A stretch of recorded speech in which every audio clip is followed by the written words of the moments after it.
Again, thank you so very much for watching all these videos. I'd just like to take a moment to express some of my philosophies of ministry.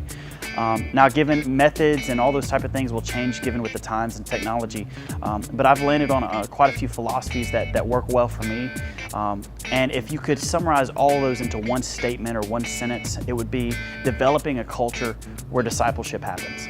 Now, I was very particular with those words because obviously developing it's a work in progress, which it always is.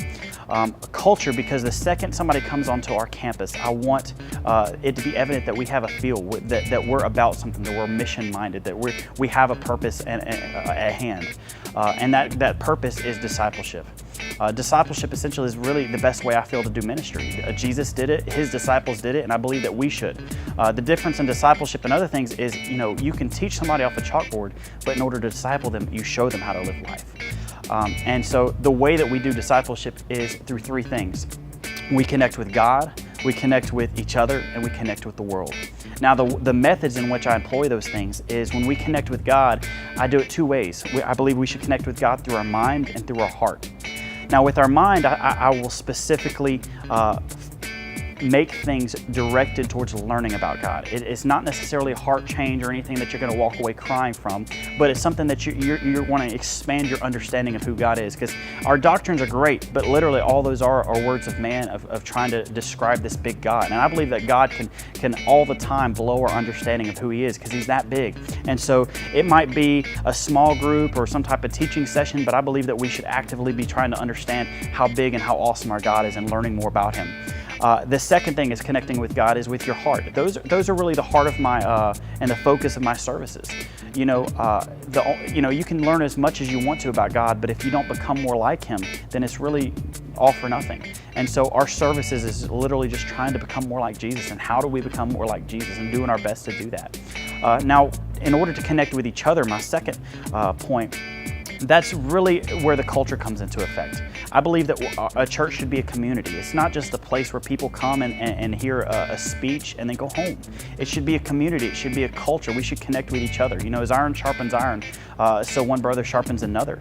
I believe, one of the best ways to do that is over food. I'm a fat kid. I always laugh. It's a joke, but we're harder to kidnap, So I believe that we should come together and we eat. We can play games and drink coffee and eat cake or something like that and have dessert and talk about Jesus.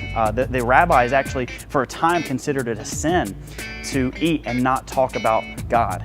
I don't go that legalistic with it, but I do take with that philosophy. I think that we should get together frequently and just simply do life together, share some of the funny things that God did with you, and really just connect as a whole. And then thirdly, I believe that we should connect with the world.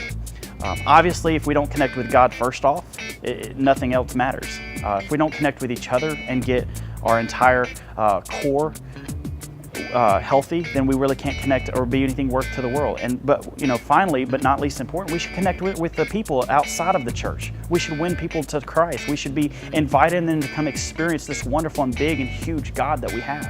And the way that we do that is through outreaches in our community. Obviously missions, foreign work, and then also ministries that are inside the church but dedicated to people outside the church, like deliverance ministries or helps or things oriented with when maybe women have babies for the first time. Any of those type of things where it's outwardly focused. That way we have a church where everybody's getting ministered to. The people inside of the church are being ministered to, and in turn, those people are ministering to people outside the church. That's discipleship. So again, I hope you've enjoyed it. I hope I've been clear enough to explain some of my philosophies, and thank you again for considering.